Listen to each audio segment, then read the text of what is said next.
দুষ্টু কোকিল গানটি এখন পর্যন্ত ইউটিউবে ট্রেন্ডিং রয়েছে। ভাই রে ভাই, সব শ্রেণীর দর্শকেই কিন্তু এই দুষ্টু কোকিল গানটি একবার না একবার হলেও বাজিয়েছে, এমনকি শুনেছে।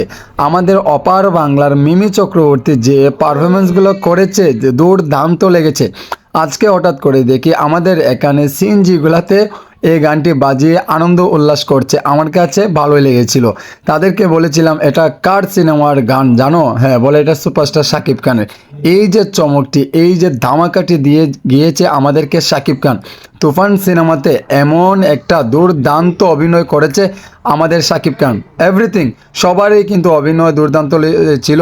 আমাদের অপার বাংলার মিমি চক্রবর্তীর, এমনকি নাবিলার, চঞ্চল, সবার অভিনয় দুর্দান্ত ছিল। এমনকি শাকিব খানের এই গানটা এখন পর্যন্ত ইউটিউবে ট্রেন্ডিংয়ে রয়েছে। আপনারা আর একটু দেখেন। এই দুষ্টু কোকিল গানে যে ডান্সগুলো দিয়েছে আমাদের অপার বাংলা মিমি চক্রবর্তী, সেটা দুর্দান্ত। মাই গড, এটা অ্যামেজিং একদম। আমার কাছে খুবই ভালো লাগছে। শুধু প্রতিদিন একবার না একবার হলেও দুষ্টু কোকিল গান নিয়ে একবার আনন্দ করি। এমনকি আমিও চাই আপনারা যাতে এই গানটি কথা বলেন না, এমনকি সব সময় এটা স্মরণ রাখেন, এমনকি আপনাদের ভালো লাগার একটা মুহূর্ত যাতে কাটুক এই গান দিয়ে। এমনকি আপনাদের কাছেও আমার জানার ইচ্ছা, শাকিব খানের এই তুফান সিনেমাটি আপনারা দেখে কেমন উপভোগ করেছেন অবশ্যই আমারই কমেন্টে জানাবেন। ভালো থাকেন।